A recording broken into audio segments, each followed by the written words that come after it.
Hi friends, YouTube पर आप सभी का स्वागत है। दोस्तों, मैं फिर से आप सभी के सामने अपने चैनल इग्नू लर्नर के माध्यम से एक बहुत ही मोस्ट इम्पोर्टेंट प्रश्न लेकर आया हूँ इस वीडियो में। और ख़ासकर मैं इस वीडियो में आप सभी को बीपीएससी 132 से रिलेटेड एक ऐसे प्रश्न के बारे में आप सभी को बताएंगे जो कि एग्ज़ाम के लिए काफ़ी ज़्यादा इम्पोर्टेंट है। क्योंकि मैं अभी आपके सामने जो प्रश्न बताने वाला हूँ ये एग्ज़ाम के लिए वेरी इंपॉर्टेंट है। क्योंकि अब तक जितने भी प्रीवियस ईयर में इस सब्जेक्ट की परीक्षा हुई है उन सभी परीक्षाओं में जो है यह प्रश्न आ चुका है। और इस बार भी एग्ज़ाम में इस प्रश्न के आने की संभावनाएं 100 में 110% है।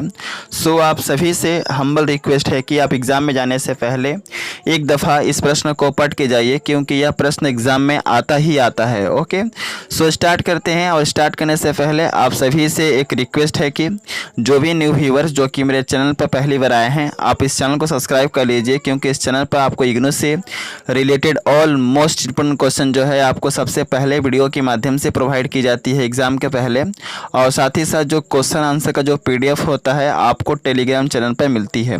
तो बेहतर ये होगा कि आप इस चैनल से जुड़े, क्योंकि इन फ्यूचर जो है काफ़ी ज़्यादा हेल्प मिलने वाला है इस चैनल से। सो स्टार्ट करते हैं और प्रश्न की ओर बढ़ते हैं। जानते हैं कि कौन सा प्रश्न है जो कि एग्ज़ाम के लिए काफ़ी ज़्यादा इम्पोर्टेंट है। तो जैसा कि आप स्क्रीन पे देख पा रहे होंगे, प्रश्न एग्ज़ाम में आता है कि धन विधेयक किसे कहते हैं, और भारतीय संविधान के अनुच्छेद में धन विधेयक के अंतर्गत कौन कौन से विषय शामिल होते हैं उल्लेख करें। यह प्रश्न जो है काफ़ी ज़्यादा बार आ चुका है और इस बार भी एग्ज़ाम में आ सकता है। सो आप इस वीडियो के अंत तक बने रहें, ओके, जिससे कि आपको इस प्रश्न के बारे में पूरी जानकारी मिल सके। सो स्टार्ट करते हैं। सबसे पहले आपको हेडिंग देना है और हेडिंग के तौर पे लिखना है धन विधेयक। इस हेडिंग के अंतर्गत आपको लिखना है कि भारतीय संविधान में अनुच्छेद 110 के तहत धन विधेयक का यह परिभाषा दिया गया है कि कोई भी धन विधेयक तब तक विधेयक नहीं हो सकता, यानी कि तब तक धन विधेयक नहीं हो सकता जब तक उसमें कुछ विषयों से संबंधित प्रावधान ना हो। मैं फिर से आपको रिपीट करके बता दे रहा हूं कि आखिरकार धन विधेयक होता क्या है।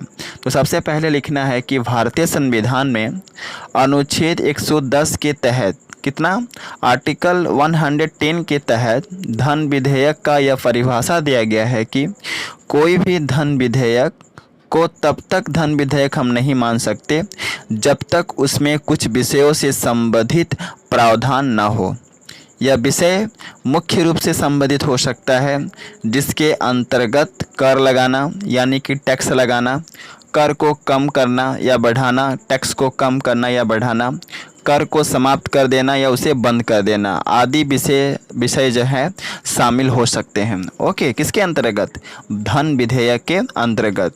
इसके अतिरिक्त हमारे भारतीय संविधान में अनुच्छेद 110 के तहत यह भी कहा गया है कि कोई भी धन विधेयक तब तक धन विधेयक नहीं हो सकता जब तक उस धन विधेयक को लोकसभा का अध्यक्ष जो है प्रमाणित ना कर दे। लोकसभा का अध्यक्ष मतलब स्पीकर ऑफ द लोकसभा। जब तक कि लोकसभा का अध्यक्ष जो है उस धन विधेयक को प्रमाणित नहीं करता है, तब तक हम किसी भी धन विधेयक को धन विधेयक नहीं मान सकते हैं।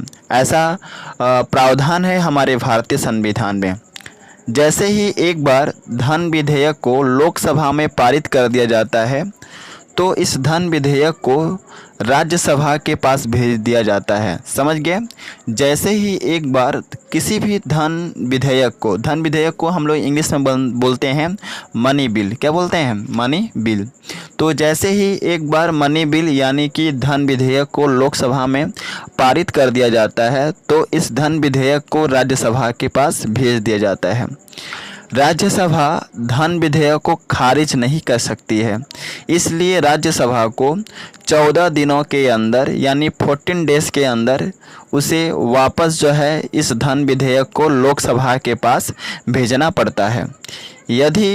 यदि धन विधेयक लोकसभा द्वारा पारित होकर राज्यसभा के पास भेजा जाता है और राज्यसभा इसे 14 दिनों के अंदर अगर वापस लोकसभा में ना भेजता हो तो इस धन विधेयक को दोनों सदनों के द्वारा पारित मान लिया जाता है।